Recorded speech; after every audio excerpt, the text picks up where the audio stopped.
Alright, and next we have Cameo, Power of Elements.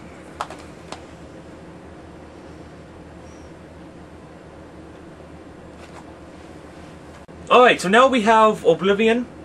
I never played the first 3 Elder Scrolls, but Elder Scrolls 4 Oblivion is probably one of the best action-adventure RPGs that I've played in a long time. Character creation is just amazing. You got several different different types of classes and roles that you can play all throughout the game.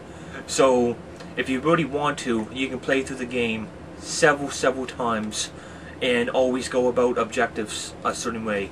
Some, like for example, if you're a thief and you want to get an item, then you can just simply go into a place and steal it and hopefully not get detected.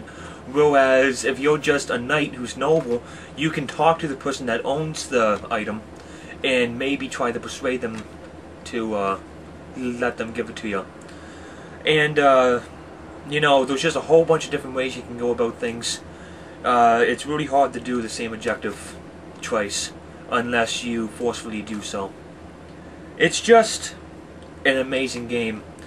It was released in 2006, and even by today's standards of 2009, the graphics to me are pretty amazing. Like, they're not, like I said, like by today's standards, they're a little, not quite what you would expect, but if this game was to be released now in 2009, I think it would still do pretty good just the way it is. Yeah, you're going to put in hundreds and hundreds of hours. I know people that have put in like 600 hours and haven't even beaten the game yet. It is insanely long if you choose it to be.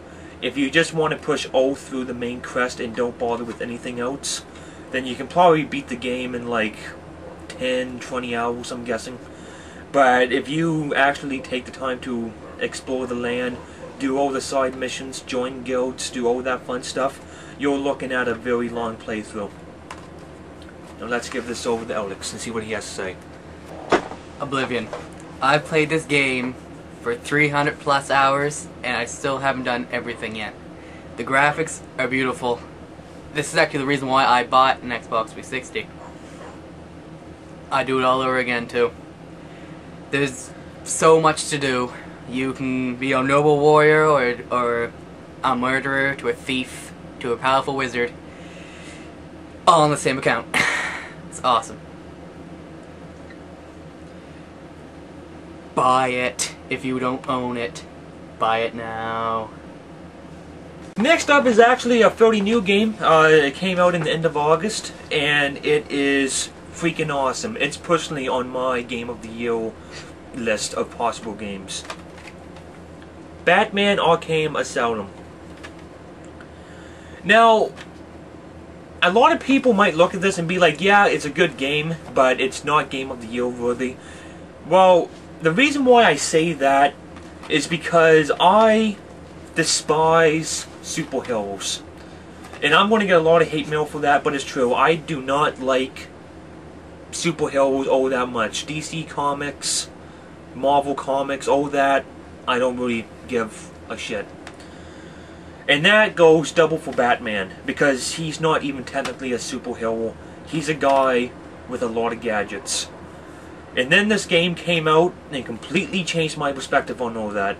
This game is awesome. If you have an Xbox 360 or even a PS3 for that matter, and you don't own this game, buy it now. It's just, there is so much stuff that you can do. The graphics are beautiful. Screwing around with all the Bat gadgets are awesome. And, you know, there's a whole bunch of like different little side missions you can do. It is fun beyond relief. Anyways, I'm going to give this over to Alex and see what he has to say about it. Batman. Now, I've always thought between Batman and Wolverine, Wolverine would win. Playing this game, I'm not too sure anymore. I borrowed from Cody a little while ago, played through it. awesome. I like the detective mode. You can just sneak around, you can see through walls, see enemies, plan your attacks, plan ambushes. I love the inverted takedown, just hanging upside down, grab the guy and drop him. Poison Ivy is hot in this. Win. Batman. Alright, next up we have SmackDown vs. Raw 2007. Yes, I know it's an older game, mainly because wrestling's getting almost to be as bad as like NFL nowadays. Every year they have a new game. Whereas back in the old days you would get like a wrestling game every couple of years. And personally I really think that's how it should be. I remember back in the N64 days playing like WWF Warzone, Attitude, WrestleMania 2000, and No Mercy. Those games, especially WrestleMania and No Mercy, are freaking awesome. Some of THQ's best work. And then, you know, the PlayStation came out, and then the SmackDown games started being made, and they were okay, but I never enjoyed them as much as the ones for 64. And then the PS2 came out in the GameCube. The GameCube started to get like these exclusive WrestleMania games, and then they got other stuff. And I've always preferred the GameCube games over the PS2 SmackDown games, because they just always seem to be kind of the same thing. And then the SmackDown games started to go onto the Xbox 360. So I decided to buy one just because I didn't have a wrestling game for the 360 yet. And although it's a good game, it's just, I don't know, playing this game kind of just makes me depressed almost. It's almost kind of like wrestling has lost its golden age, which I would personally say would be the late Nintendo 64. No Mercy to me was one of the best wrestling games, and then the SmackDown games came out, being released every single year with just minor improvements, and it just kind of yeah, I'm just not really particularly fond of this. It's not bad, it's just, you know, it's not that good either. Anyways, see what Alex has to say. Now, like Cody, I've grown up playing the old wrestling games, the N64, and then the new ones started coming out in the PlayStation 2, the GameCube. I never really liked those, and it kinda continued with this one. The voice acting in it is horrible. The hit detection, I punched through a guy's head and it didn't count as a hit.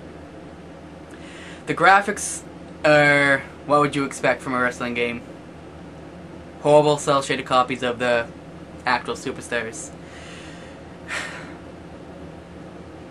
There's not even that much to do. You've done it all before in older wrestling games, and you're probably going to do it again if you buy more new ones. It's just going to keep on getting shinier, and the people are going to get looking better. It's not going to bring back the golden years. Yeah.